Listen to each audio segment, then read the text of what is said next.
How's it going, everyone? Sergio here, back with another inventory update at Brand New Mitsubishi. And today I have for you a 2019 Mitsubishi Outlander ES with the premium package. So this is going to be the top model or top spec for the 4-cylinder engine on this generation of the Outlander. Finished here in our red color. Obviously very, very nice. You get the upgraded 18-inch alloy wheels here as part of the ES premium package.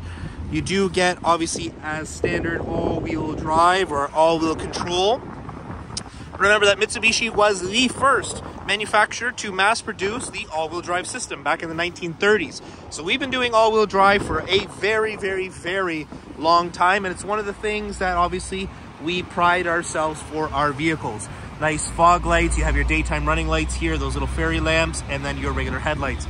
Previous owner did add a few little accessories like this rock guard and then added the Outlander emblem across the hood. Take a look inside. So you do have full keyless entry with a button on the door, and this is the premium package, so it's going to be finished in a power leather interior. Very, very nice black leather, and you can see there's an extra headrest in the back. That's right, this is technically a 7-passenger vehicle. Let's take a look inside. So this specific car is very low mileage at 65,500 kilometers. So for this generation of the Outlander, you had two options with the engine. You had a 2.4-liter 4-cylinder, which is what we have now, or you had the option of a 3-liter V6. So same kind of options you could get in both. This car is called the ES Premium. The similar trim with the V6 was called the GT. Now, inside here, it is a fairly nice space to be. A lot of upgrades came around this time for the Outlander. So starting in 2017, you got a lot of things like your 360 camera, heated steering wheel, obviously this full leather interior, the upgraded all-wheel drive system, and a lot of changes to how the noise, vibration, and harshness values of this car really decrease. So you have an acoustic windshield in the front, so it's an extra thick windshield to really reduce any kind of wind noise, and a lot of padding really to insulate you on the inside. So it is a very quiet ride on the inside of this car. So part of the premium package, you get things like full automatic headlamps, rain sensing wipers as well. Gauges are really, really nice and clear, and you do have that little center display that you can adjust to different values depending on what you want to see. Steering wheel is nice with a little bit of chrome accent and some piano black here. So obviously your volume controls and things like that for the radio. You have your Bluetooth functions. This car is also equipped with Apple CarPlay and Android Auto as part of the premium package. The lower trims, depending on the year, did not get the Apple CarPlay and Android Auto. And then just your standard cruise control here. This button does give you access to the 360 camera, so you have a view of the front and full surround. Then you get one of the right-hand side, and then back to your standard view. Obviously, full power windows and power locks. Notice how all of the windows are full one-touch automatic, so not just the driver or sometimes the two, but all 4 windows are fully automatic, one-touch up and down, which is really, really nice. I'm surprised that a lot of other Japanese manufacturers, other car makers in general, don't offer something as simple as just having full automatic windows all the way around.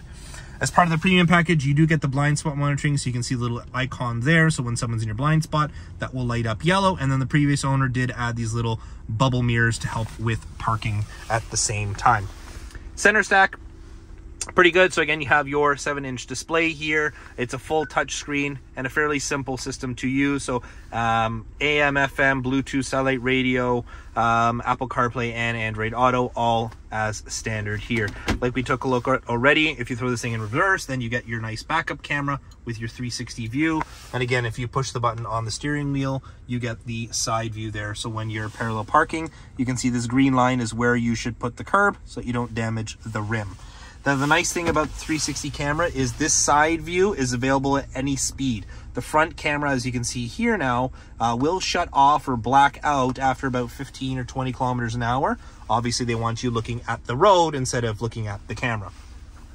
With the premium package, you do get a dual zone automatic climate control, so driver and passenger have separate temperatures, and then everything else all pretty simply laid out. Obviously, snowflake for air conditioning, and then all your other settings here. Down below, you do get your heated steering wheel button here, as well as your blind spot on and off, and a front USB. This little slot is in the event that the key ever dies in the car, you have somewhere to put it to be able to start the car. So this is a full push button start, as you can see here with the push button there. So if the key ever dies, the car doesn't know it's here. You simply just insert it in the slot. That tells the car that the key is here. It lets you start it, and then you can just go and simply get a new battery for this. Cup holders, they do hide away behind this little cover, and then the insides do come out, so if you have a larger drink, you can fit it inside, and it allows you to clean this, which is really handy. I don't know why more manufacturers don't do this. They just give you what you get, and you have to try to clean it inside here, versus I could take this out, I could properly clean it and wash it if I spilled something in it. So really, really good ideas for Mitsubishi back then. The all-wheel drive system we'll come back to, and then obviously your heated seats and your electronic parking brakes and everything like that.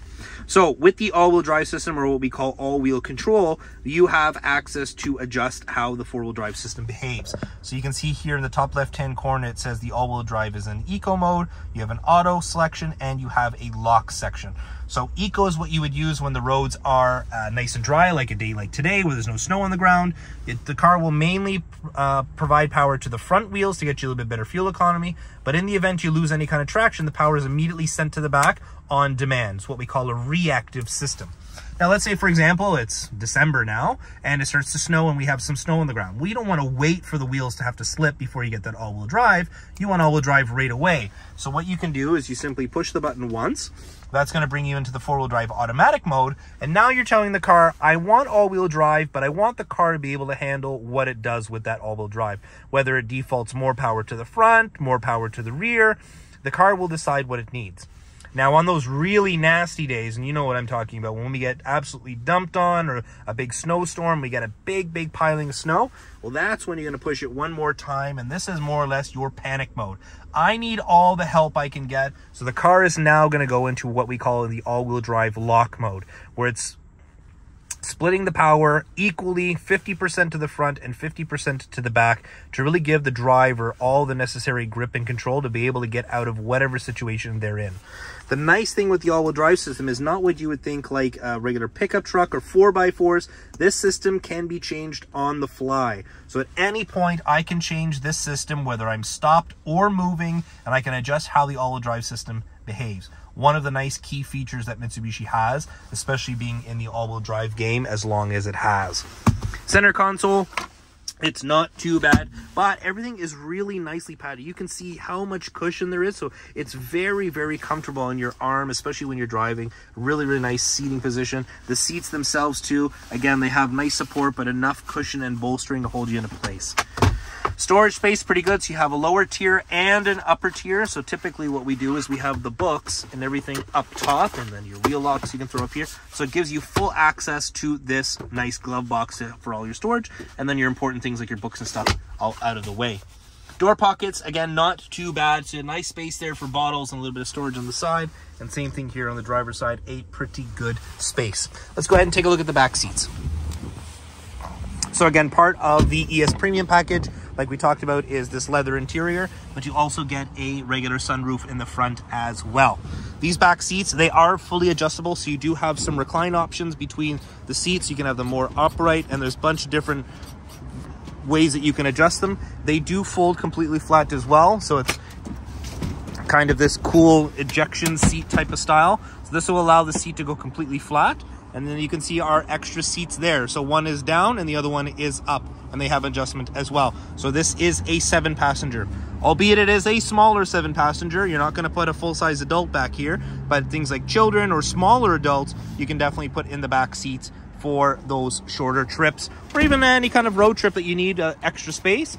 This will allow you to get into a vehicle that's a 4-cylinder, but you have that extra versatility. In the back, you do get one USB and some vents to help with a little bit of airflow coming to the back. Let's go ahead and take a look at the trunk.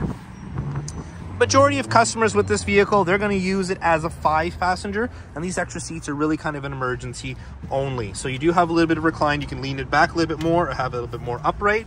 But to not use these, all you have to do is just take the headrest out, pull this lever, and flip it forward. Just make sure that your seats ahead are down, and you can see that you have a nice large trunk space here. You have little hooks on the side here that you can tuck away your seatbelts, just like on this side here. That way your seatbelts are nice and out of the way. You would simply store the headrest just underneath this little cargo cover here, just like the other one, and you just throw it underneath like that, and you're all set to go. You do have your spare tire kit, like all your tools all on the side here, and you have a 12-volt socket as well. Overall, really nice space, and again, those two seats, they do fold completely flat as well if you need it. If you're looking to get into probably one of the best all-wheel drive systems, great looking vehicle, great features, a really lengthy warranty, and that versatility of having either a 5-passenger or those extra 2 seats in the back, the Mitsubishi Outlander is going to be a great option for you. If you have any other questions, Sergio from Brampton Mitsubishi.